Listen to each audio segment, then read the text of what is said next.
Muito bem, eu vou pedir que o Marcelo Martins, pode ser, Marcelo, faça a oração por todos nós, pelo nosso grupo, pelo nosso estudo, pedindo que o Espírito Santo nos abra entendimento, né, e nos torne clara a palavra de Deus, e também colocando nas mãos de Deus os pedidos que foram feitos aqui.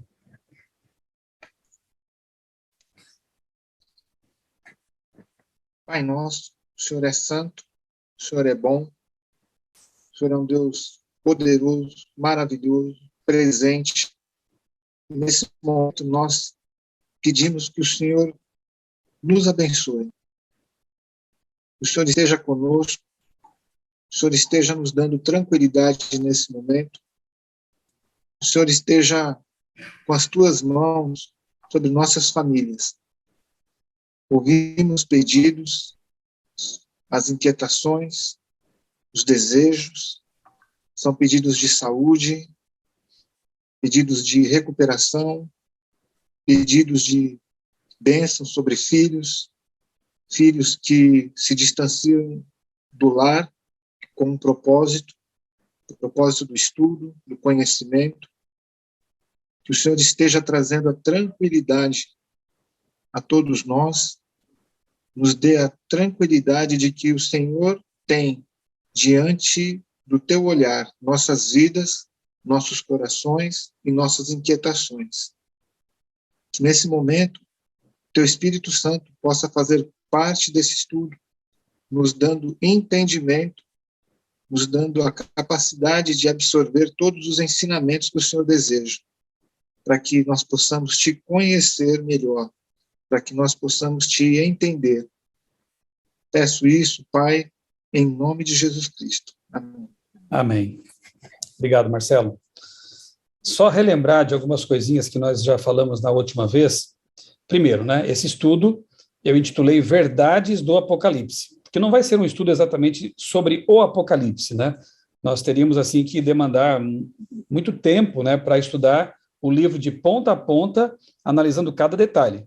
São só 22 capítulos, mas tem muita coisa ali de história, de intertextualidade com outros livros da Bíblia, né? Para isso, então, eu sugiro que vocês acompanhem, eu até coloquei, eu acho que no nosso grupo lá, o link, né? A playlist em meu canal Doses Apocalípticas. Não sei quantos chegaram a conferir. Junto com um amigo que também é jornalista, né, o Felipe Lemos, nós temos feito aí um estudo, aí sim, capítulo por capítulo, embora sejam vídeos até breves, né, de no máximo 20 minutos, cada um ali, que a gente tem tentado ser bem conciso, nós temos feito esse estudo assim panorâmico, né, de ponta a ponta no Apocalipse, estamos na metade agora e vamos avançar até o fim. Tem uma série também que eu ministrei lá no NASP, Campus São Paulo, aí, né, para os que são de São Paulo, em 8 episódios, também está no meu canal, eu coloco, né, o link depois aqui para vocês. Inclusive, eu acho que o primeiro vídeo da série vai ajudar a complementar o que vamos ver hoje, né? E a série teve como título geral As Profecias do Apocalipse. Sim, né? Ela vai... Eu pensei em algumas verdades essenciais que vão aparecendo ao longo do Apocalipse. Por isso que eu dei esse título, né? Verdades do Apocalipse.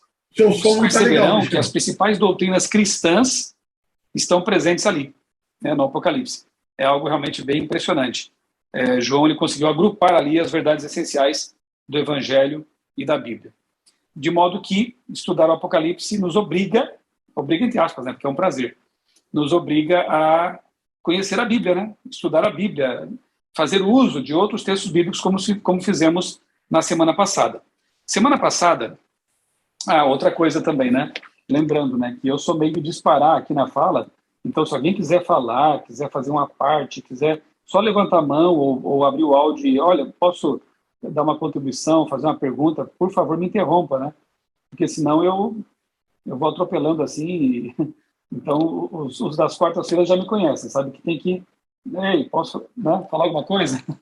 E todo mundo aqui tem a sua vivência, a sua experiência, seu conhecimento. Tenho certeza que em vários momentos isso vai ser bem legal, de nós compartilharmos, né, uns com os outros. Todos com a palavra na mão aí? Na tela, no celular. Vamos mostrar aí para mim. Isso, muito bem, né? A Vanete já está com a sua NAA ali, né? A minha versão também, Nova Almeida atualizada, está aqui. Eu só mandei trocar a capa porque a capa anterior tinha se estragado toda, de tanto a gente manusear, né? Eu falo com Mas ela, é a viu, NA pastor? também. Gosto muito Amanhã da eu converso NVT com também, ela, né? é NA, Vamos valorizar também aí, né? O tesouro que vocês têm, a NVT. A NVI também é boa, enfim. O importante é que estejam com a Bíblia aí, né? O Newton costuma usar na tela ali, né? A gente percebe também. O texto é que importa agora para a gente estudar a palavra. Na semana passada, no vídeo anterior, né? Para quem estiver assistindo a gravação, nós começamos a analisar aqui os primeiros versos do capítulo 1 do Apocalipse. Eu vou reler com vocês agora. Capítulo 1, versos 1 e seguintes. Revelação de Jesus Cristo, a qual Deus lhe deu para mostrar aos seus servos as coisas que em breve devem acontecer. E que ele, enviando por meio de seu anjo, deu a conhecer ao seu servo João, que atestou a palavra de Deus e o testemunho de Jesus Cristo quanto a tudo o que viu. Bem-aventurado aquele que lê, bem-aventurados aqueles que ouvem as palavras da profecia e guardam as coisas nela escritas, pois o tempo está próximo. João, às 7 igrejas que estão na província da Ásia, que a graça e a paz estejam com vocês, da parte daquele que é, que era e que há de vir, da parte dos 7 espíritos que estão diante do seu trono, e da parte de Jesus Cristo, a fiel testemunha, o primogênito dos mortos e o soberano dos reis da terra. Bom, eu vou fazer uma interrupção aqui, só para recordar que na semana passada nós estudamos como o livro do Apocalipse foi realmente entregue, né, para João. É uma revelação de Deus que ele dá por meio de Jesus, passa pelo anjo Gabriel e é entregue então a João. Portanto, não é uma mensagem que nos faz mal, como alguns pensam, né? Se ela vem de Deus, se Jesus é o revelador, é uma mensagem que traz bênção. E, aliás, aqui tem uma bem-aventurança, vocês perceberam, né? Bem-aventurado aquele que lê, e aquele que ouve e guarda, não guardar na estante, guardar no sentido de praticar, né? Esse é bem-aventurado, esse é feliz, porque o tempo está próximo, então ele vai saber para onde está caminhando, ele sabe o caminho em que ele pisa, há uma luz, uma lâmpada para os pés dele, que é a palavra. Então ele fica tranquilo, fica feliz, é bem-aventurado. Nós vimos também que João estava preso numa ilha, era um preso político, digamos assim, né? Foi preso por causa do evangelho, e nessa ilha rochosa, chamada Patmos, ele recebeu a visão do Apocalipse. E ali se cumpriu uma palavra de Jesus, que disse que João, ele veria Jesus vindo, tanto é que surgiu um boato, né, no tempo lá dos discípulos, de que João não morreria nunca, porque ele ficaria para a volta de Cristo. Não foi isso. Jesus veio para ele, sim, mas em Patmos, né? Então João, de fato, viu uma certa vinda de Cristo, né? Mais exclusiva para ele ali na ilha. João morreu de velhinho, de idade, e depois que saiu de Patmos, ele foi libertado, mudou o imperador, ele foi solto, e ele escreveu então o seu evangelho e as cartas. Então essas obras são da mão ali, né, da lavra do apóstolo João, aquele que era o mais íntimo de Jesus. Portanto, alguém bem gabaritado para testificar de Cristo, né?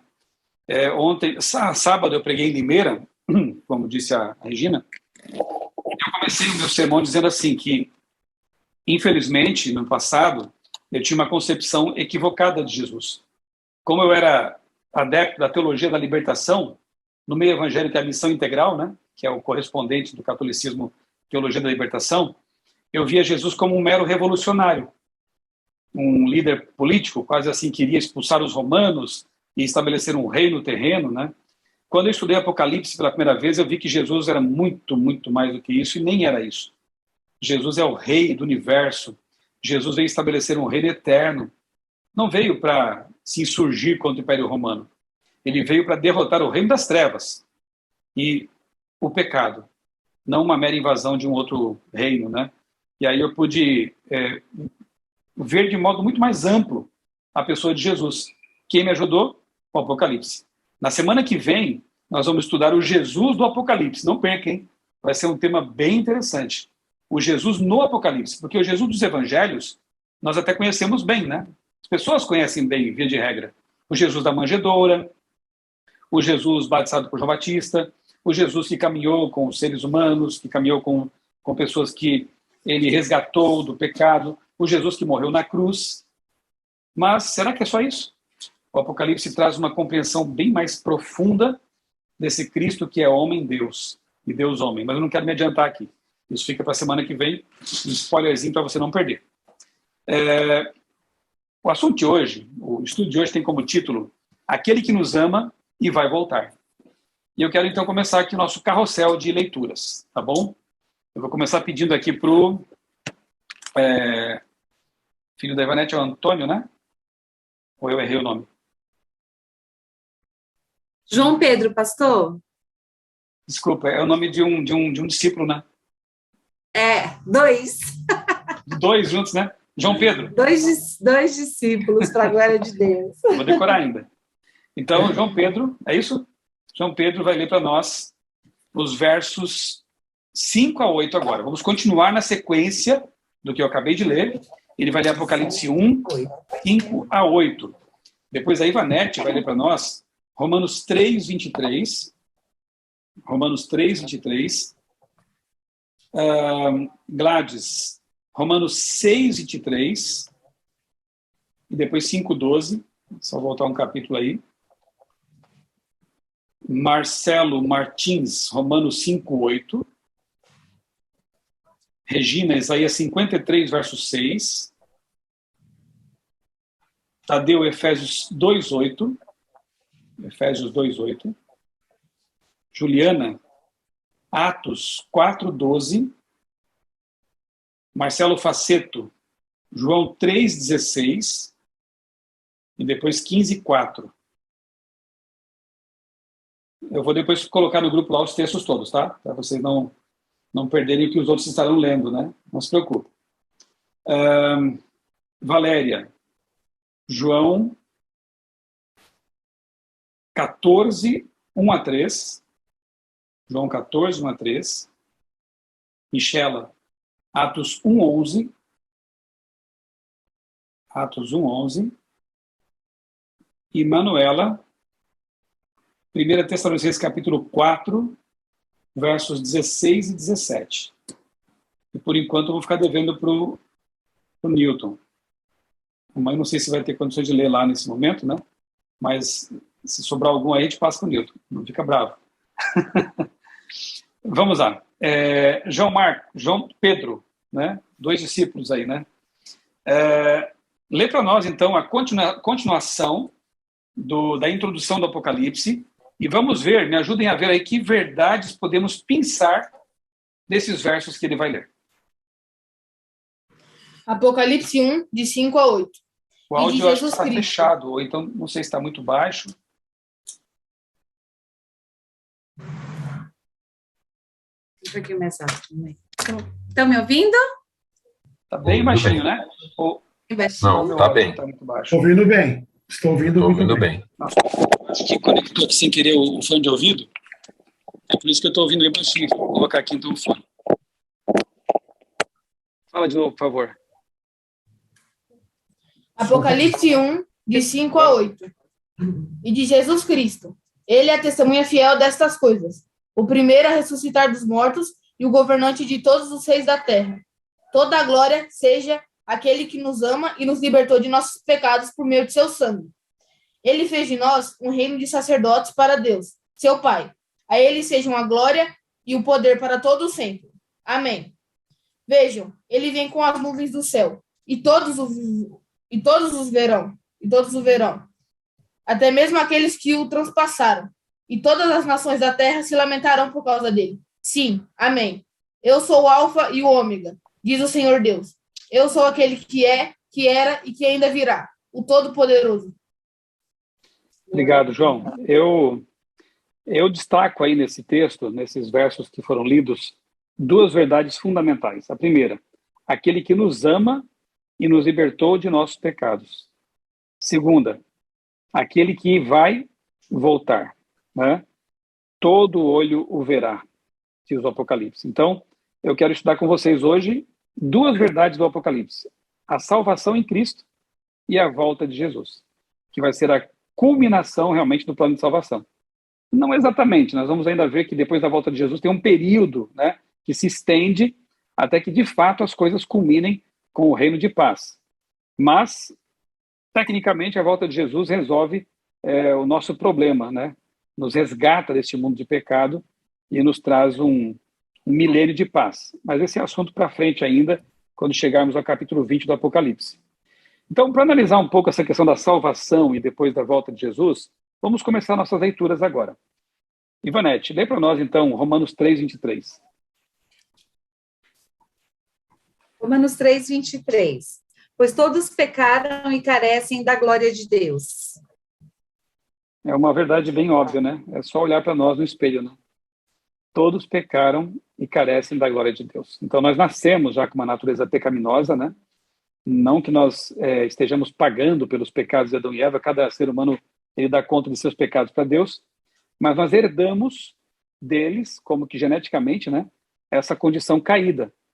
Esse, como dizia Paulo, miserável homem que sou, né? Quem me libertará do corpo desta morte? Paulo estava lamentando ali essa natureza pecaminosa que ele também tinha. E que nós todos temos e lutamos contra, né? Quando Cristo habita em nós, ele opera em nós o querer e o realizar segundo a santa vontade dele, né? Então, é como Paulo dizia, não sou mais eu quem vive, Cristo vive em mim. É isso que nós queremos, né? Que Jesus viva em nós e assim ele subjugue a nossa natureza carnal pecaminosa. Até a volta de Jesus, a glorificação, a transformação, essa natureza vai nos incomodar. E tem que ser mantida em sujeição, né? Todos pecaram e carecem da glória de Deus. Romanos 6, 23. O que nos diz ali esse texto? Mesmo apóstolo Paulo.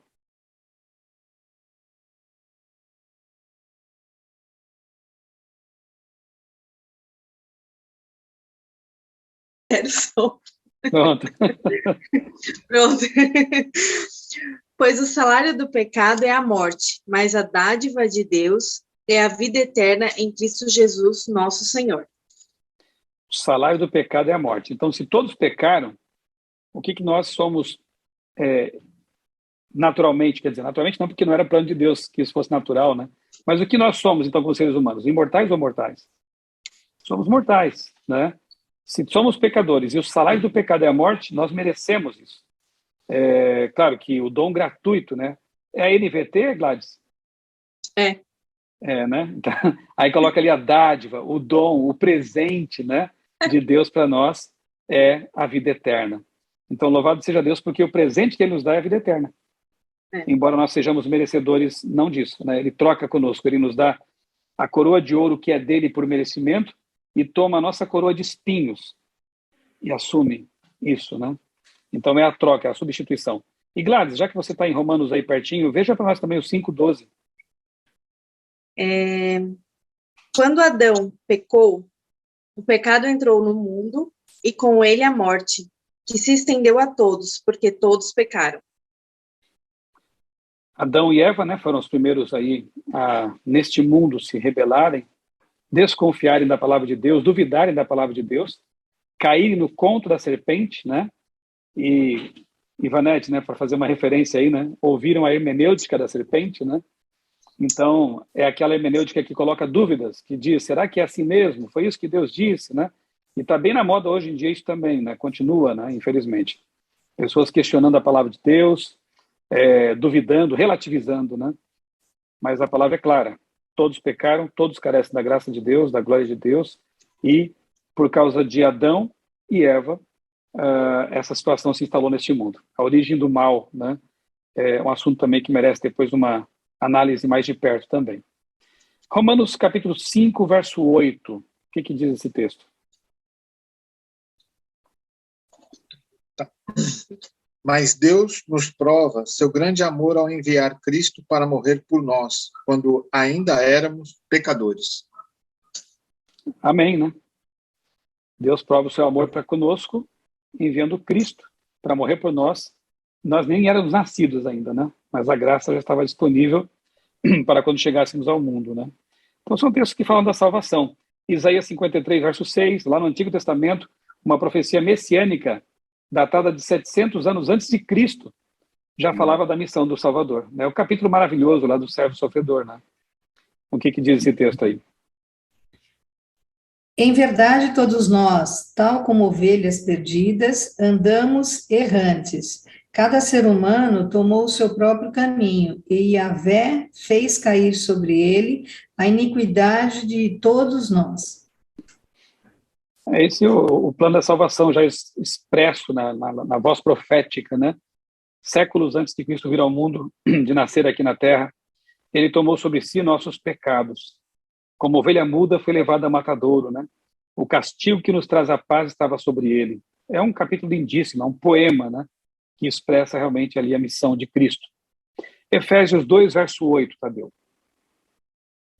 Estamos indo assim mais rapidamente porque eu creio que é um assunto bem base para todos nós, né? Todos nós cremos na salvação, cremos que o sangue de Cristo nos lava, mas como é uma verdade que está aí no Apocalipse, é bom revê-la. E se nós não fôssemos aqui cristãos e crentes, né?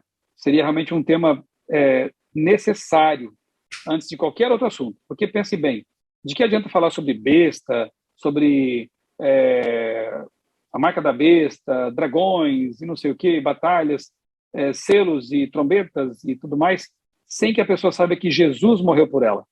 Concordam? A primeira verdade básica e mais importante é: Jesus morreu por mim, a graça está estendida, eu posso ser salvo pelo sangue de Cristo. Se eu não souber essa coisa primeiramente, se eu não me apaixonar por Jesus de início, não adianta nada prosseguir no estudo. Senão, vai ser uma coleção de curiosidades apenas, né? Se for para ter só informação, Satanás tem muito mais que nós. É super bem informado. Mas de que vale esse conhecimento dele? Ele está perdido. Então, o conhecimento que vale para nós é o conhecimento experimental, experiencial de Jesus. Estudar Apocalipse não é diferente de outras partes da Bíblia. É o tipo de estudo que vai nos levar a Cristo também. São elas que de mim testificam. Lembra da semana passada? Então, toda a Escritura testifica de Jesus. E o propósito é nos levar aos pés de Cristo. Então, sem esse passo inicial, não adiantaria nada prosseguir. Eu fico até triste de ver, assim, alguns canais na internet, tem vários hoje em dia, né? De pessoas que ficam falando do Apocalipse e da marca da besta, mas você vê que é pura especulação, é pura teoria de conspiração, né? Não há um compromisso real com Jesus, não há uma vontade de pregar que Jesus vai voltar para que as pessoas se arrependam de seus pecados, né? Não há uma ênfase realmente cristã.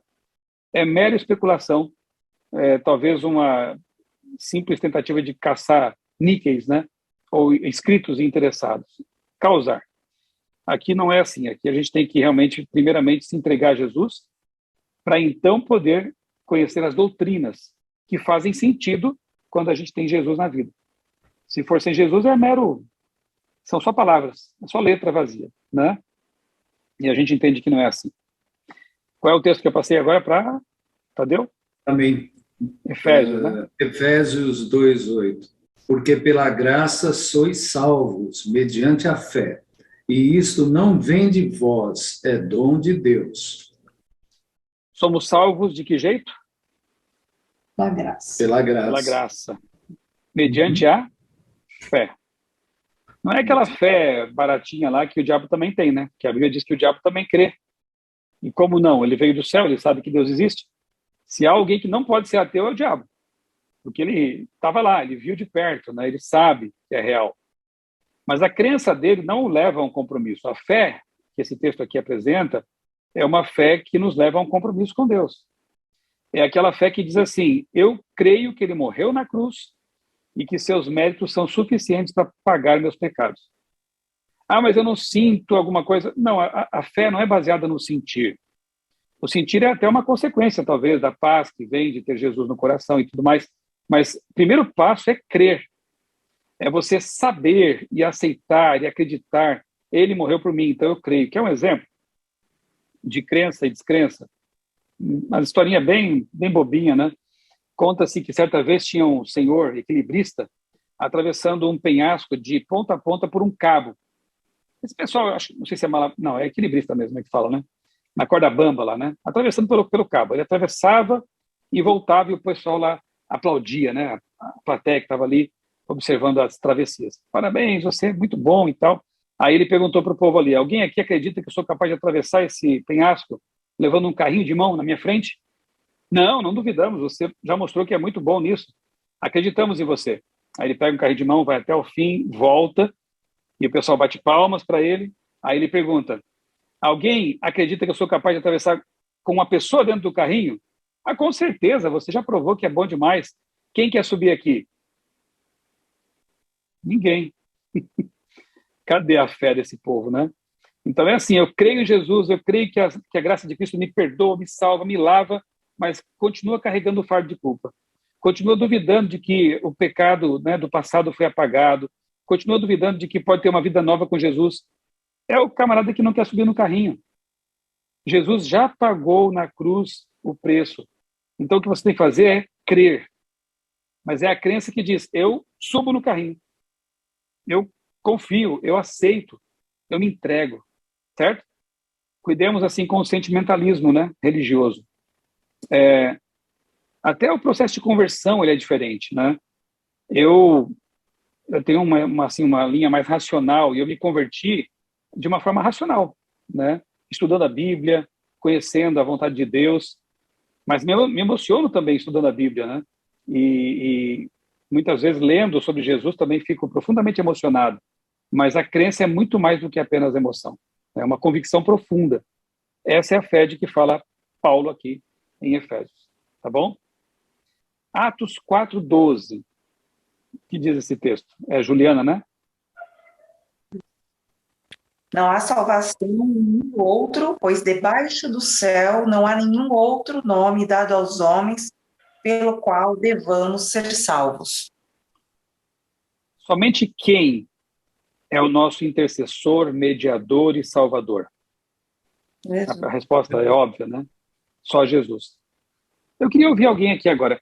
Por que você acha que só Jesus pode ser essa ponte entre nós e Deus? Por que só Jesus pode ser o mediador único e suficiente entre nós e Deus? Nós sabemos que há outros sistemas religiosos que colocam outros mediadores aí, né? Mas, biblicamente, só tem ele. E a pergunta é por quê? Quem gostaria de comentar? Bom, entendo eu, porque ele deu a sua vida por nós e ele deu a sua vida e não tinha pecado, né? Ele veio, Deus mandou ele por nós e morreu por nós. Né? E sua vida era íntegra. Uhum. Perfeito. Fora Jesus, houve algum outro ser humano, porque Jesus é Deus homem, né? 100% homem, 100% Deus. Essa amálgama misteriosa que para nós é incompreensível. É algo fantástico demais, não cabe em nossa cabeça, né? Deus, ele veio na forma humana, ele se fez um óvulo fecundado, cresceu no ventre de uma mulher, nasceu com um bebezinho. Nem Maria, né, entendeu tudo o que estava acontecendo, né? Porque é demais. Então, fora Jesus, houve algum ser humano que não pecou neste mundo? Após a queda, né, de Gênesis 3? Nenhum. Em pecado me concebeu a minha mãe, diz Davi lá no Salmo 51, né? E João diz que todos pecaram, carecem da glória de Deus. E se alguém disser que não peca, já está mentindo, e mentir é pecado, né? Então, todos nós nascemos numa condição pecaminosa e, lamentavelmente, vez ou outra, cometemos atos pecaminosos por causa dessa natureza. E aí é o que diz lá em 1 João, né? Filhinhos, essas coisas vos escrevo para que não pequeis. Mas se pecarmos, temos um advogado no céu, né?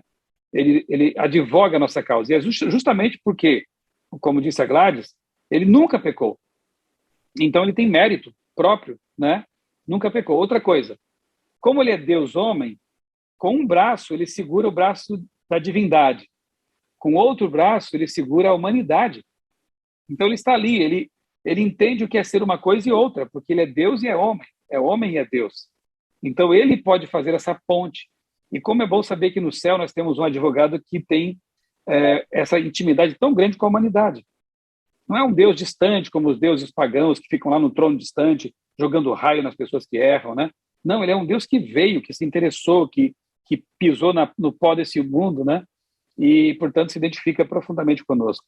Isso é maravilhoso, né? Esse é o Deus do Apocalipse. E não foi também aquela palavra, o que Jesus ligar na terra está ligado no céu? Sim. Na verdade, isso ele disse para a igreja, né? Alguns acham que foi para Pedro, né? Aquela passagem que alguns católicos usam como defesa da primazia de Pedro, né? Tu és Pedro, sobre essa pedra edificarei a minha igreja, Eu expliquei isso na semana passada, não? São tantos estudos que eu já começo a trocar e confundir, mas se não expliquei, eu vou falar aqui agora. Ele olha para Pedro e diz, tu é Pedro. No grego é Petros, né? E sobre esta pedra, no grego é Petra, tem diferença no grego. Então, para Pedro, ele se refere como pedregulho. Para ele se refere como pedra, rochedo. Petros, Petra. Mesmo no português, agora eu vou pegar vocês aí na aula de português, vamos ver se vocês lembram ainda. Qual é a diferença de essa e esta? Eu acho que foi no estudo de quarta-feira que eu falei sobre isso, não foi não? Exatamente. Vamos lá. Qual é a diferença de essa e esta? Pronome para o outro aí. Eu ia falar, mas eu vou deixar a Emanuela falar, que ela é exibida, ela quer falar na minha frente. Vamos lá. É a proximidade, né? Exatamente. Um está próximo, o outro está distante. Por exemplo, eu tenho esta Bíblia aqui. Eu tenho essa Bíblia. Vocês não estão vendo aqui, mas eu estou apontando para lá. E se estiver mais longe ainda, é aquela Bíblia. Jesus disse assim, no português já temos uma dica interessante. Tu és Pedro, e sobre esta pedra, a menos que ele tivesse com Pedro no colo, ele podia falar isso. Mas não entendo que tenha sido isso, né? E sobre esta pedra edificarei a minha igreja. Então, a igreja é edificada sobre Cristo. O próprio Pedro depois vai dizer isso nos seus escritos, né? Que ninguém pode pôr outro fundamento que não seja Cristo. Ele é a pedra angular, é a pedra principal que os edificadores rejeitaram. Jesus é a pedra. Em Daniel 2, ele é a pedra que vem do céu, né? É muito claro esse símbolo de Cristo como pedra na Bíblia. Então, ele não podia estabelecer a igreja sobre um pedregulho tão instável, que era Pedro, que dali a pouco tempo ia negá-lo também, inclusive, né? Aí, Marcelo, nesse caso o texto diz assim, e tudo que ligardes, aí tem o plural no evangelho correspondente àquele que diz ligares, tudo que ligardes, ou que vocês ligarem, na linguagem de hoje, será ligado na terra, será ligado no céu. E tudo que desligares na terra, será desligado no céu. Ou seja, a igreja tem essa prerrogativa também de levar as pessoas ao reino de Deus, certo? Deus lhe deu essa autoridade, né? Enfim, eu não lembro mais porque a gente voltou para esse ponto aqui, mas tudo bem, acho que coube aqui a explicação, né? Vamos lá. Paramos em Efésios. Atos 4:12, acho que é o texto para o Marcelo mesmo, né? Não, esse já foi lido. Ou não? Foi, pela Juliana. Então, para Marcelo, é o texto clássico, lindíssimo, e eu creio que é o mais conhecido da Bíblia, por todos os cristãos, que é João 3,16. Pode me chamar de Faceto, tranquilo, porque o Marcelo Martins, ele é mais exibido, deixa ele como Marcelo Martins. Você fica... Então, doravante, nós temos aqui, então, Marcelo e Faceto. Ok? Pronto, tranquilo. Pronto. Faceto só tem minha família no mundo, tá? Pronto. Em João 3,16, a palavra, como o Rabi disse agora, lindíssima, né? Pelo ato, pelo gesto. Porque Deus amou o mundo de tal maneira que deu seu Filho unigênito, para que todo que nele crê não pereça, mas tenha vida eterna. Um texto autoexplicativo, né? Deus amou o mundo de tal maneira que deu o que tinha de mais precioso no céu. Não tinha nada que ele pudesse dar além e mais do que deu. O filho, né? Ele passa a ser filho quando na terra, né? Antes disso ele tinha outros nomes, nós vamos ver na semana que vem. Mas enfim, essa dita segunda pessoa da divindade. Uma das pessoas divinas veio à terra em pessoa, viveu como ser humano e morreu por nós, para que todo aquele que nele crê não pereça, mas tenha vida eterna. De novo, crer, aceitar, ter convicção profunda disso que ele fez. Basta crer, então, ou tem que fazer alguma coisa a mais? João 15, verso 4. Valéria.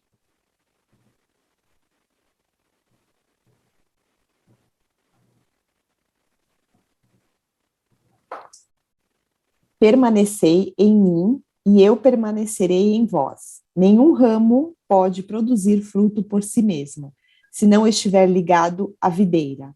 Vós, igualmente, não podeis dar fruto por vós mesmos, se não permanecerdes unidos a mim. Como vocês entendem essa parábola? Jesus se compara, se quiser comentar, Valéria, fica à vontade, você que acabou de ler.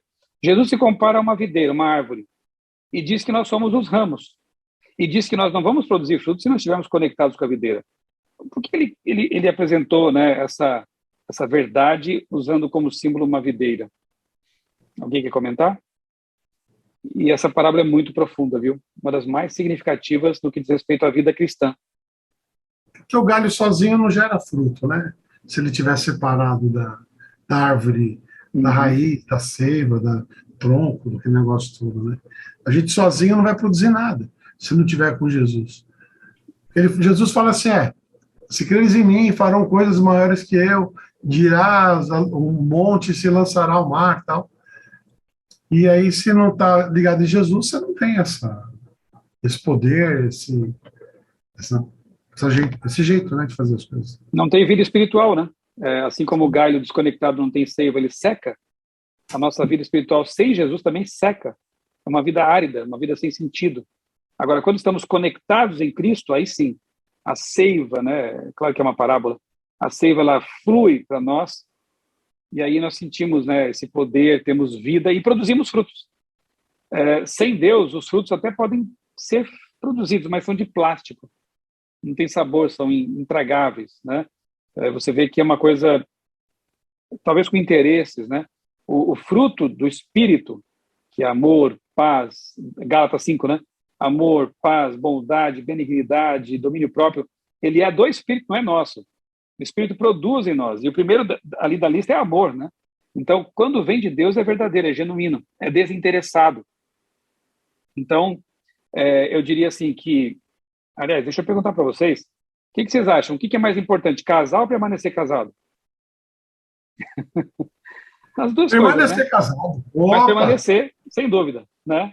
Muito. Então, não basta ir a Jesus uma vez na vida. Nós temos que permanecer. Se você ler o capítulo 15 de João, você vai perceber que aparecem ali, eu posso estar enganado, eu vou ter que contar de novo, mas eu acho que chega perto de 10 vezes a palavra permanecer. Permanecer. O Jesus estava insistindo nesse verbo. Não basta ir a Jesus uma vez. Você tem que permanecer nele. Certo? Nós não cremos naquela máxima que diz uma vez salvo, salvo para sempre. Certo? Aqui eu vou até chegar perto do que o Marcelo, né, da meia-culpa do Marcelo, mas eu farei o meu comentário com muito respeito. Eu gosto muito dos irmãos calvinistas, presbiterianos, né, de outras linhas também, mas eu não tenho como concordar com a crença da predestinação, né, de que Deus escolheria alguns para ser salvos e outros para se perder. Isso coloca Deus numa situação de tirania e tira de mim o livre-arbítrio. Muitos pensam assim, então não importa o que eu faça, se eu estiver na igreja hoje, né, me esforçando para ser um cristão, mas eu estou destinado à perdição, olha só o tempo que eu perdi. Ou então, posso estar no mundo, fazer o que eu quiser, porque no momento certo, é o meu destino mesmo, eu serei salvo. Mas de ponta a ponta na Bíblia a gente vê a escolha humana sendo valorizada por Deus. Prova disso é que o conflito começou com uma escolha de Satanás, de Lúcifer, né, que se tornou Satanás, uma escolha horrível que ele fez. Não fosse assim, nós teríamos que pensar que Deus criou Satanás para cumprir uma missão de cair e trazer o pecado no universo? Olha, muita gente começa a virar ateu até por causa disso, porque não consegue conciliar esse Deus com o amor que é tão propagado na Bíblia, né, sobre esse Deus. Deus respeita a liberdade dos seres humanos. Josué, quando chega lá para o povo e diz assim, escolham agora a quem vocês querem servir, né? Se aos deuses de vossos pais ou ao Senhor. Eu e minha casa, Josué disse, né, já decidimos, nós vamos servir ao Senhor. Escolham agora. Perceberam? Então, nós podemos perder, sim, a nossa coroa. O Apocalipse diz isso. Cuidado para que ninguém tome a sua coroa. Coroa é salvação. Então, nós precisamos permanecer em Cristo todos os dias, segurando fortemente a mão dele, agarradinho em Jesus, todo o tempo, todo dia, até a volta dele, né? Isso é o que a Bíblia ensina. Cuidado com essas ideias de que, não, sou batizado, já sou, né, da igreja, estou salvo, né? Muita gente está ligado ao pomar e não a Cristo. Deu para entender a comparação agora? Muita gente está de corpo físico presente no pomar, a igreja, mas não está conectado em Jesus. A salvação deriva dessa conexão com Jesus. Ok? Bem, alguém poderia dizer assim, tá bom, eu já entendi, e a Bíblia é muito clara em dizer que Jesus comprou a nossa salvação, ele pagou aquela dívida contraída por Adão e Eva lá no princípio, né? Ele nos resgatou, e aqui tem uma história que eu acho muito bonitinha também, que dá para entender um pouco essa questão. Tinha um menino que, muito humilde, né? Ele não tinha nem dinheiro para comprar brinquedos, ele então esculpiu um barco de madeira. Caprichou, fez todo bonitinho o barco, colocou o mastro, a velinha, e foi brincar no rio com o barquinho recém-construído. Só que a correnteza acabou levando embora o barquinho dele. Ele ficou muito triste, né? Perdeu o brinquedo que deu tanto trabalho para fazer. Um dia, passeando pela cidade, ele viu na vitrine de uma loja de brinquedos aquele barquinho. E ele sabia que era dele. Ele fez. Ele chegou lá para o senhor, dono da loja, e explicou a situação. Senhor, esse barco é meu, ele me pertence, eu que construí, eu que fabriquei, mas eu perdi lá no rio. Aquele senhor muito malvado disse assim para ele, olha, agora é meu, eu encontrei, se você quiser de volta, você vai ter que pagar por ele. Cruel, né? O garotinho foi lá, engraxou sapato, né? Juntou um dinheirinho suado e foi lá na loja e comprou o barquinho de volta. Essa história, bem singela, né? Nos ajuda a entender o que Jesus fez. Nós já pertencíamos a Deus pela criação. Ele nos criou. Ele criou Adão e Eva. Então nós somos de Deus por criação. Mas o diabo veio e sequestrou a humanidade. Ele nos roubou. E o que Deus fez? Veio aqui e pagou de novo pelo nosso resgate. Então hoje nós pertencemos duplamente a Jesus. Por criação e por redenção. Por salvação. Mas alguém poderia dizer o seguinte, tá bom, ele morreu na cruz, ele veio salvar, mas ele foi para o céu já faz 2000 anos e tudo continua do mesmo jeito. Ainda tem guerra, ainda tem fome, ainda há injustiças, ainda há pecado, morte, doenças nesse mundo. Será que resolveu mesmo? Aí vem a segunda parte daquilo que o João leu para nós no Apocalipse, né? Ele nos ama, nos libertou dos nossos pecados e ele voltará.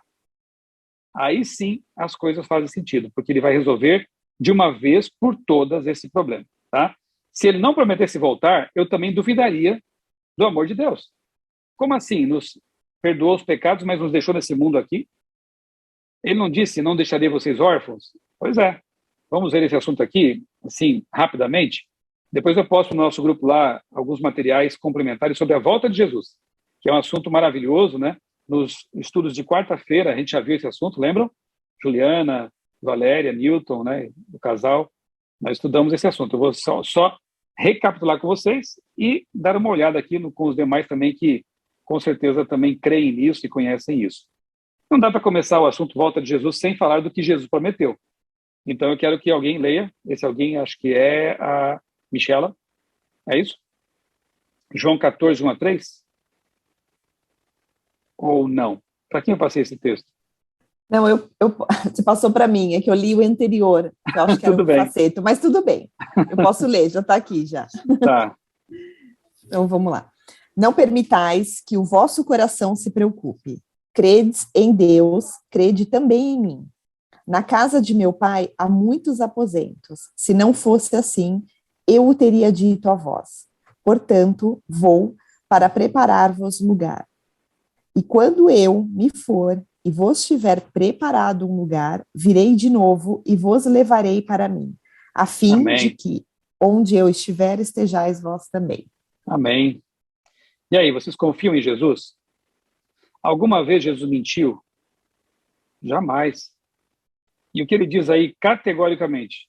Aqui o contexto era o jantar de despedida, lembram? A ceia, né?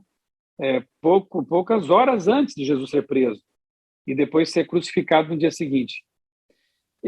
O ambiente estava pesado naquele jantar. Era um clima não mais de celebração, de festa, né? Era um clima de despedida. E ele olha para os discípulos e ele diz isso, na Almeida mais antiga, né? Não se turbe o vosso coração. Ou, não fique com o coração pesado, tristes. Eu vou para o Pai, eu vou voltar para o céu, mas eu voltarei. Eu vou preparar lugar para vocês, moradas ou cômodos, né? Como diz ali o texto, aposentos, né? Ou seja, um apartamento na Santa Cidade Celestial. Nós vamos ver ainda sobre essa cidade, tá?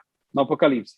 Nós vamos ter um apartamento ali, luxo, na Santa Cidade, que é uma nave espacial fantástica. Aguarde esse assunto. E também poderemos fazer uma casa de campo. É o que Isaías promete também. Você vai ter 2 lugares para morar. Você está na casa de campo ali, na terra renovada, bateu saudade do seu apartamento para ficar mais pertinho de Deus, eu vou passar uma semana no meu apartamento. Aí você vai lá e fica bem pertinho do trono de Deus, na capital. Não quero me adiantar, porque esse assunto ainda vai render aqui. Nós vamos ver coisas maravilhosas aqui sobre o futuro, né? Mas, enfim, por hora, nos interessa saber que Jesus prometeu que vai voltar. E quer saber? Pode passar o tempo que for, eu não vou duvidar nunca disso. Porque ele prometeu que nasceria. Muitas profecias diziam que ele nasceria em Belém. Miqueias 5:2, por exemplo, 700 anos antes de Cristo, dizia até o local, Belém, ele nasceu. Ele prometeu que andaria com os pecadores e os salvaria e os redimiria, levaria nossos fardos. Ele veio e fez isso. Prometeu que iria morrer na cruz, morreu na cruz. Prometeu que ia ressuscitar, ressuscitou. Prometeu que vai voltar. Ah, não, aqui vai falhar. Não dá, o padrão não é esse. Nosso Deus não faz assim. E outra, gente, mais de 2.000 textos bíblicos fazem referência direta ou indireta à volta de Jesus. Hoje eu peguei só 3, tá? Não vai virar uma vigília isso aqui. 3. São mais de 2.000 textos que falam da volta de Jesus. Só que não lê a Bíblia não percebe isso.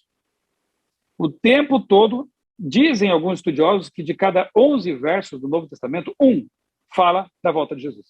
Já pensou? É muita ênfase, para que a gente não esqueça, vai acontecer, tá? Ele diz que vai nos levar para onde ele está. Onde ele está agora, nesse momento? De acordo com Hebreus, por exemplo. Está no céu. E se ele diz que vai nos levar para onde ele está, para onde iremos com ele? Por um tempo, pelo menos? Para o céu, certo?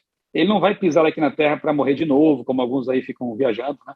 Não vai pisar aqui para fazer milagres. O que ele tinha que fazer aqui, ele já fez. Agora ele vem para resgatar os que aceitaram esse plano de salvação, tá? Além de Jesus, quem mais prometeu categoricamente que ele vai voltar? Vamos ver. Atos capítulo 1, verso 11.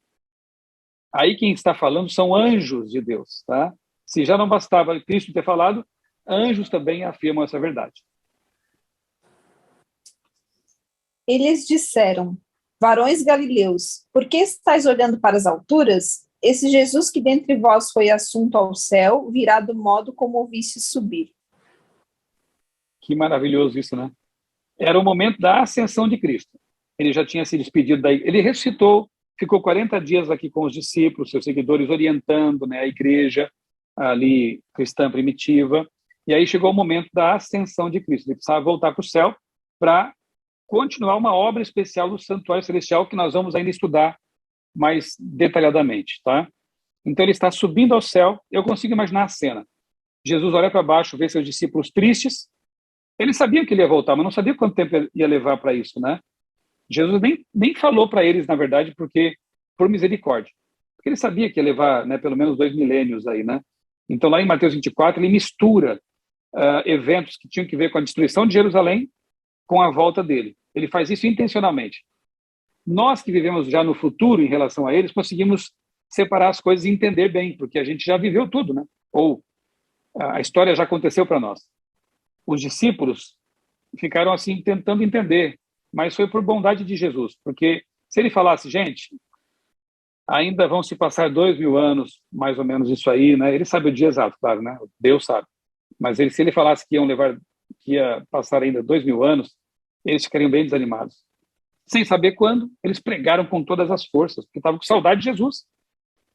Eles pregaram para todo mundo, e se fossem presos e apanhassem, fossem apedrejados, não ligavam para nada, porque quer saber? Quem tem certeza que lá no céu está o Deus que eles tocaram, com quem eles comeram, com quem eles conviveram? Alguém desse tipo tem medo de alguma coisa? Fala para mim. Pessoa que andou com Jesus, comeu com Jesus, tocou, abraçou Jesus, vê Jesus indo para o céu, entende que ele é Deus, vai ter medo de alguma coisa nesse mundo? Mas pode me matar, pode fazer o que você quiser. O Deus é real. Ele é meu amigo. Essa era a realidade deles, né? Nós, apesar de não vermos Jesus, eles tiveram esse privilégio, mas temos que ter a mesma esperança, porque nós estamos lendo aqui testemunhos de testemunhas oculares. Eles garantem para nós que isso tudo é real. Então, para que ter medo? Para que duvidar? não podemos duvidar, na verdade, né? Jesus prometeu, anjos disseram.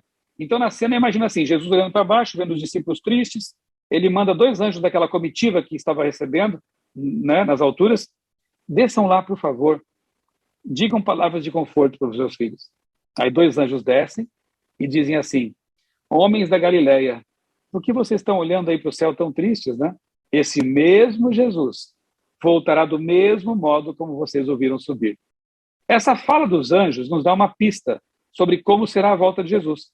Alguém quer arriscar? Que detalhes são colocados nessa fala deles que mostram como será a volta de Jesus? Porque se ele vai descer como subiu, como foi que ele subiu? Foi um fantasma? Foi alguma coisa assim intangível? Foi secreto isso? Como foi? Falem para mim, por favor. Faz de conta que eu não sei como é. Clara e visível. Clara e visível, para todos verem. Visível, para todos verem. O que mais? Quem estava com ele? No céu. Anjos. Ele subiu entre nuvens. Então, como ele voltará? De forma clara, visível, entre nuvens, rodeado por anjos e de forma bem visível. Quer ver? O Apocalipse, ele nos confirma Corpórea isso, né? também. Corpórea, bem lembrado, não vai ser um ser etéreo, algo assim, né? Corpórea, o Cristo que subiu, o Cristo que comeu com os discípulos, o Cristo em quem Tomé tocou, esse Cristo vai voltar desse jeito. Lê para mim de novo alguém aí, eu vou pedir para o Newton, já que ele ficou sem texto, verso 7 de Apocalipse 1. Apocalipse 1, verso 7. Olha como esse texto é claro, né? Em dizer como ele voltará.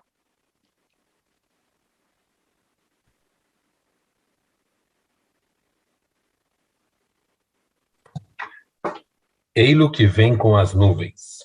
Todos os olhos o verão, mesmo aqueles que o transpassaram. Por sua causa, hão de lembrar de todas as raças da terra. Sim, amém. Amém. Eis que vem com as nuvens, e todo olho o verá.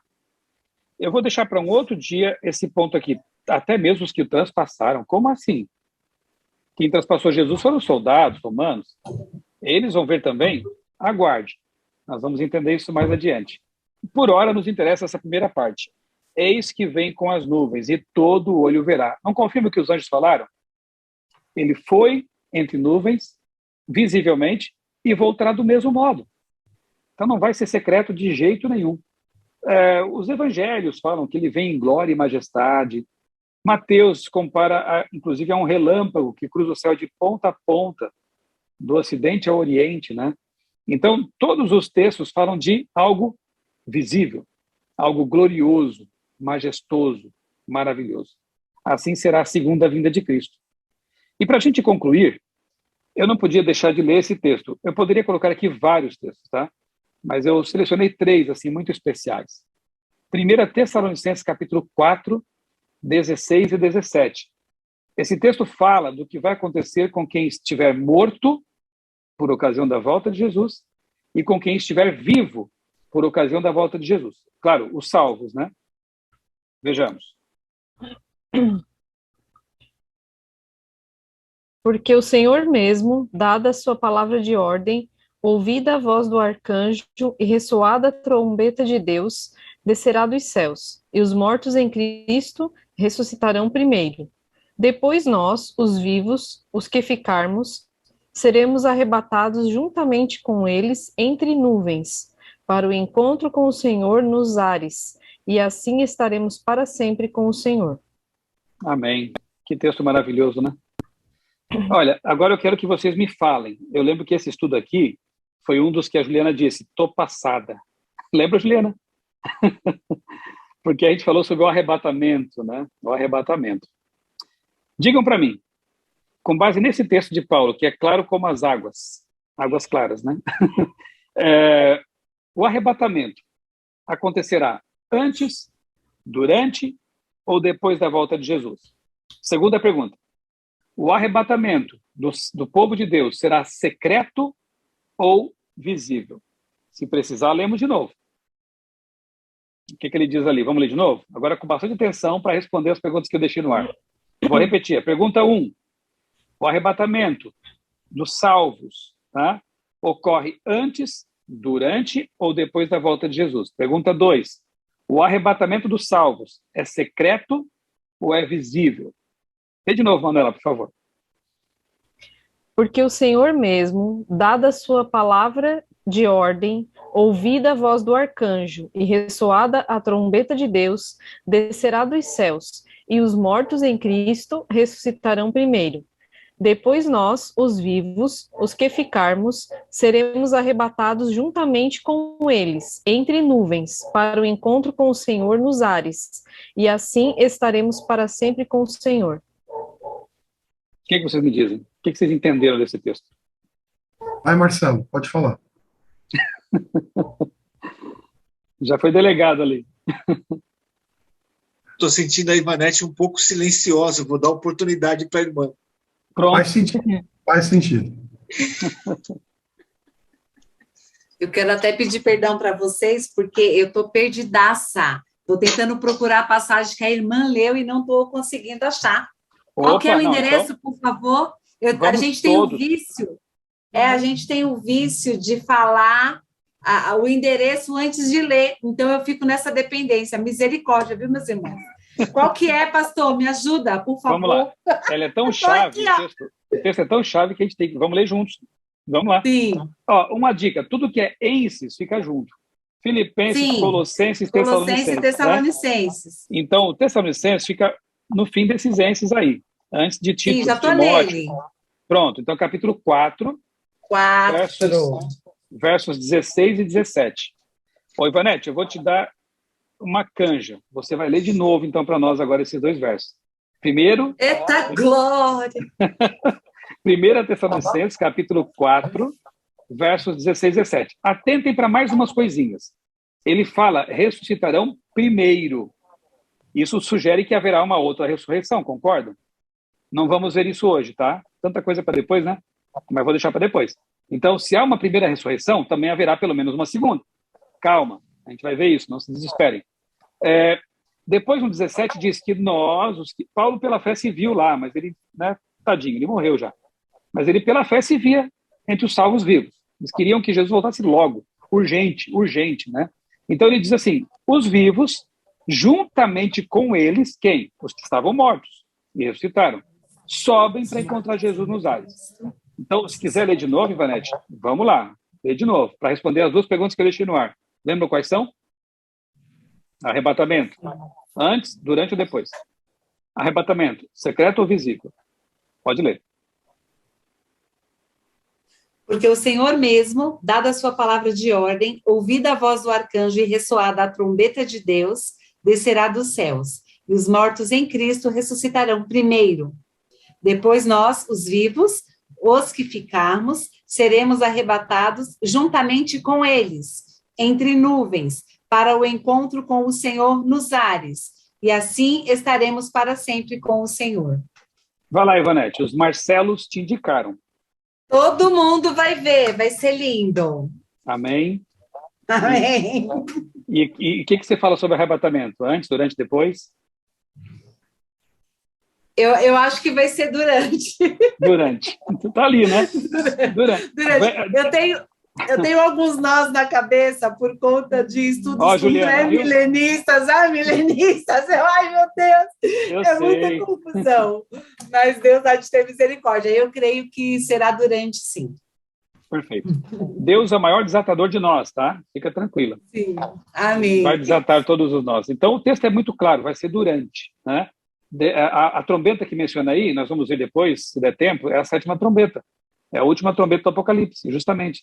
É a que corresponde à volta de Cristo. Na sequência de 7 cartas, 7 selos, 7 trombetas, o 7º elemento sempre é a volta de Jesus, tá?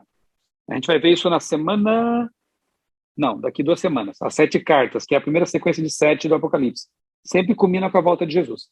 Essa trombeta que soa aí em Tessalonicenses é a volta de Jesus. Então ele desce do céu. Os mortos em Cristo ressuscitam primeiro. Calma, a segunda vem para depois, a gente estuda depois. Depois nós, os vivos, somos transformados. Se quiser, como tarefa de casa, ler 1 Coríntios 15, Paulo fala da transformação ali. Entre os versos 50 e 53, ele fala dessa transformação, que nós que temos um corpo mortal, corruptível, vamos ser revestidos de incorruptibilidade, vamos ganhar a imortalidade. É nesse momento, chamado de glorificação. Ganhamos um corpo mortal. Então, agora se forma um grupo só. Os mortos que ressurgem com o corpo glorificado, os vivos que morrem num segundo, em termos, né? Porque, veja, quem está vivo vai ser transformado num piscar de olhos. A morte dos outros durou séculos, milênios. Calma, eu também vou ver isso com vocês depois. São outros nós que têm que ser desatados, né? O que é a morte na Bíblia? Mas eles estão mortos há mais tempo. Os que estavam vivos na volta de Jesus, eles morrem num piscar de olhos. Percebam? Para ganhar um corpo novo. Então não vou nem perceber, um piscar de olhos você vai estar super jovem, super forte, saudável, não tem mais pecado em você. Que maravilha! Não vai ter mais cicatriz, não vai ter mais defeito nenhum dessa herança, né, desse mundo de pecado. E aí esse grupo junto sobe para encontrar Jesus nos ares. Não tem nada na Bíblia de arrebatamento secreto, né, e anterior à volta de Cristo. Calma, nós vamos ver essa questão de milênio, amilenistas, pós-milenialistas, nós vamos ver depois com detalhes esse assunto, né? Mas por hora entendemos que todos serão levados, os salvos, claro, levados para o céu com Jesus. Os que forem deixados para trás ficarão de que jeito? Vamos ver também mais adiante. Não perca, viu? Tem muita coisa aqui para a gente ver, né? O que vai acontecer no milênio, né? Os que foram deixados para trás, como é que estarão? Calma, vamos ver tudo isso, tá bom? Mas hoje é isso. A gente estudou aqui duas verdades que vêm do Apocalipse: a salvação em Cristo e a redenção definitiva por ocasião da volta de Jesus. Perguntas? Comentários? Alguém passado aí? Para usar a expressão que a Juliana Regina criou. Esposo, anotaram? Regina Esposo, anotaram aí? O caderninho deles ali está sempre funcionando bem. Estou vendo, para escrever. Ali também, ó. Ó, todo mundo aí, então deixa eu mostrar o meu também. Pronto, alunos aplicadíssimos, né? Eu penso, eu não tenho nada, o meu é só risquinho, só primeiro e segundo só. Lembrei meu tempo de escola, tá igual. Vai pegando o jeito aí. E aí, gente, sobre redenção e volta de Cristo, tudo claro? Alguma pergunta? Eu vou colocar materiais adicionais no nosso grupo lá, tá bom? E para os que estiverem acompanhando a gravação, eu vou colocar na descrição do vídeo.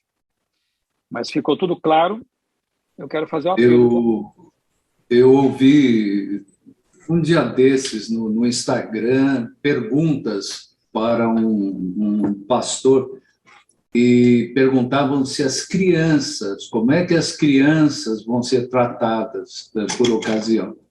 Uhum. Há muitas questões assim, né, que são, digamos assim, exceções à regra geral, né? Tem outras situações, né? Escravos que foram obrigados a fazer coisas que, né, não queriam fazer, enfim. Cada um vai dar conta daquela luz que teve e viveu ou não, né, a luz que tinha, né? Eu também penso aqui, por exemplo, em tribos isoladas que tinham lá seus códigos de conduta, mas não conheceram o Evangelho. Pessoas que morreram antes de saber dessas verdades. Como serão julgadas? Aí é um texto que diz que aqueles que com lei pecaram, com lei serão julgados. Aqueles que sem lei pecaram, sem lei serão julgados. Deus vai levar em conta a verdade que cada um possuía e o quanto ele foi fiel a essa luz que ele possuía, né?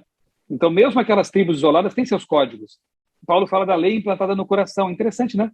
Mesmo aqueles que vivem longe do cristianismo sabem que, de alguma forma, que matar está errado. Que roubar, trair, né, está errado, porque há uma lei básica, moral, implantada por Deus em cada ser humano. Mesmo que não conheça os 10 mandamentos, né, os princípios cristãos, mas alguma coisa está lá, um resquício. Deus vai julgá-los de acordo com essa luz, né? Não seria justo Deus cobrar de alguém uma coisa que ele nunca ouviu falar, nunca teve contato, né? E eu creio que as crianças vai ser da mesma forma, elas vão desabrochando, né, ao longo da vida, tendo níveis de compreensão cada vez mais elevados. O fato é que, eu vou dizer uma coisa aqui que eu falei no outro grupo, e alguns ficaram meio assim, né? A quem muito foi dado, muito será cobrado. Será cobrado. Então, quanto mais você estuda a Bíblia, mais você conhece sobre Deus, seu plano, sobre Jesus, mais responsável você é. Aí eu pergunto, vocês querem continuar mesmo? Sim, porque é justo. Claro, né? Não, e tem a contrapartida, não é só a questão da responsabilidade, a bênção de saber, a bênção de conhecer, né? Não é fardo, não, é bênção, né? Sem dúvida nenhuma. Quanto mais conhecimento de Deus, mais bênção, mas também mais responsabilidade, sem dúvida. Alguém mais? Muito bem, eu tenho que perguntar isso para vocês, porque o estudo bíblico exige uma tomada de decisão, né? Vocês já me conhecem, sabem que isso é necessário, sabem que a Bíblia nos pede isso, na verdade, né? Então, isso é para Deus, não é para mim, mas eu pergunto, primeira coisa, e eu sei que, óbvio, né? Mas eu preciso perguntar, e pergunta a você também que está assistindo essa gravação. Você aceita Jesus como seu salvador pessoal, como o Senhor da sua vida? Sim ou não? Sim. Sim. Amém. Sim, sim. Sim. Eu também. É o meu Salvador, é o meu Senhor, meu Mestre. E outra pergunta é, vocês querem cada dia mais se preparar para o breve encontro com esse Salvador, quando ele vier nas nuvens dos céus? Querem estar prontos, preparados para esse dia e mais, ajudando outros também a se preparar para esse dia? Aceitam esse chamado de Deus? Sim. Amém. Louvado seja Deus. Sejamos luz, compartilhemos, eu disse para outro grupo e repito aqui, né? De graça recebestes, de graça dai. Esse curso não tem custo, tem só um custo. Passe adiante. Fale para os outros, né? Conte para as pessoas da volta de Cristo, conte para as pessoas que o Salvador morreu por nós, né? Compartilhe com as pessoas com quem você entrar em contato. Ore a Deus pedindo oportunidades, Ele dá isso para nós. Ele abre portas. E assim você vai se sentir tão feliz como eu estou agora, de poder estar aqui com vocês, compartilhando um pouquinho da palavra de Deus, né? Isso é maravilhoso, é muito gratificante. Todos nós podemos fazer isso e devemos fazer isso, tá bom? Gelson, uma curiosidade, né, que você falou como você está agora. Estamos num grupo aqui de 11 pessoas, né? Você tem mais de 305 mil seguidores no teu canal, né? E como é que é isso para você, assim, né? Essa é a curiosidade, não tem nada a ver com a lição, mas você trata a gente com tanto carinho, né, com tanto esmero, com tanto cuidado. Esmero é palavra antiga, de minha idade, mas com tanto cuidado, assim, né? E você tem 300 e tantas mil pessoas, ou mais, já 300 sabe quantos, tal, né, tão solicitado assim, e a alegria é igual, de uma alma e de tantas almas juntas, assim. Olha, Marcelo, eu procuro imitar o meu mestre, né? E o que o mestre fazia? Ele dedicava toda a atenção e força e energia ao auditório de uma pessoa, como Nicodemos, por exemplo, o jovem rico, como para milhares, como ele pregou lá no Sermão da Montanha para milhares, né? Não importa, uma alma resgatada é de valor infinito. Eu tenho também estudos bíblicos presenciais para uma pessoa, para 2 pessoas, né? Então, assim, a questão numérica não importa, né? O que importa realmente é oferecer a salvação em Cristo para as pessoas, né? E eu entendo que cada um que se converte é uma festa no céu. E eu quero que o céu esteja em festa todos os dias, né? Por causa disso. Então, é o que eu posso dizer. A grandiosidade disso é manter a humildade que você tem, né? Porque eu não sei se eu teria essa humildade que você tem, até medo de... Mas eu falo para a Emanuela aqui, eu falo, não me ensina não, porque depois que eu pegar o negócio, você pode se arrepender, né? Aí você fala assim, então eu fico pensando muito nisso, assim, né? Como manter aí essa disciplina, tantos estudos juntos, tanta coisa, e você voltar sempre resgatando pessoas que vão ficar pelo caminho. Aprendei de mim que sou manso e humilde de coração, Jesus disse, né? Se o nosso mestre, ele foi o exemplo maior de humildade, quem somos nós, né? Somos pó. Então não tem como a gente pensar diferente, né? Nós temos que... Claro que o ser humano sozinho, ele não é assim. Ele é orgulhoso, ele é vaidoso, né? Mas quando Cristo habita no coração, a gente se coloca no lugar devido, né? Como mero instrumento de salvação e imitadores do mestre, né? Tá bom? Vamos concluir com uma oração, então, já marcando, né, o próximo estudo, de novo, né, segunda-feira, a menos que haja né, alguma dificuldade para alguns, a gente pode, claro, remanejar isso aí, não se preocupem. Hoje, por exemplo, a dona Cecília, né, não pôde participar conosco, mas ela disse que... É Cecília? Ou de novo? Celina, olha aí, sempre trocando. Eu vi você dando uma risadinha, eu já percebi, eu errei de novo. Celina. Não, eu demorei para conseguir processar isso, eu chamava ela de Cecília direto. Você também? E ela vai ver a gravação e vai dizer, quê. pastor, você ainda não decorou meu nome. Ela disse assim, por favor, gravem para mim que eu quero assistir. Então, ela não está conosco hoje, mas semana que vem, com certeza, estará conosco, né? A dona Celina, tá bom? Vamos orar, então? Amado Deus, maravilhoso Pai, muito obrigado, Senhor, pela salvação que temos em Cristo. Obrigado porque o nosso Senhor morreu na cruz para nos salvar, nos dar essa oportunidade de vida eterna. Obrigado também pela promessa da segunda vinda de Cristo. Ele morreu, voltou para o céu, mas disse que não nos deixaria órfãos, que voltaria para nós. E nós cremos nisso. Não sabemos quando será. O próprio Jesus disse que ninguém sabe o dia, a hora, os tempos pertencem ao nosso Deus, mas sabemos pelos sinais da brevidade da vinda dele. E nós queremos estar preparados para esse grande dia. Abençoa, Senhor, esse nosso grupo, essas pessoas maravilhosas que tu colocaste em meu caminho e que possamos crescer cada vez mais no conhecimento da tua palavra e no amor por ti também, Senhor. Abençoa a programação também do sábado que vem. O convite está estendido, aqueles que puderem, né, estar conosco lá nas igrejas do Brooklyn e também da Ípica. Te peço, Senhor, que seja um evento, um momento muito especial de encontro e também de pregação da tua palavra. Oramos agradecidos em nome de Jesus. Amém. Amém. Amém. A última coisa, antes do tchau, eu vou colocar no nosso grupo também um estudo que fala dos sinais da volta de Jesus, tá bom? Eu já vou passar para outro tema na próxima semana, mas com relação aos sinais, que, obviamente, né, hoje é quase chovendo molhado, eles estão apontando, sim, para a brevidade da volta de Jesus. Tudo acontecendo ao mesmo tempo, como nunca antes, tá? E, de novo, estendo o convite, eu vou depois reforçar ali no grupo, eu estarei em São Paulo semana que vem, né, no sábado que vem, e aqueles que puderem ir lá, eu ficaria muito feliz de encontrá-los ali, né? Alguns aqui eu já conheço pessoalmente, mas outros ainda não. Quem sabe a gente tem essa chance aí, né? Depois eu coloco lá os horários direitinho, tá bom? Queridos, boa noite. Deus abençoe vocês. Nos dê um restante de semana, né? Abençoado. E até segunda-feira que vem. Um abraço. Boa noite Boa para noite, todos. boa noite. Boa noite. Obrigada, pastor. Família, tchau, tchau.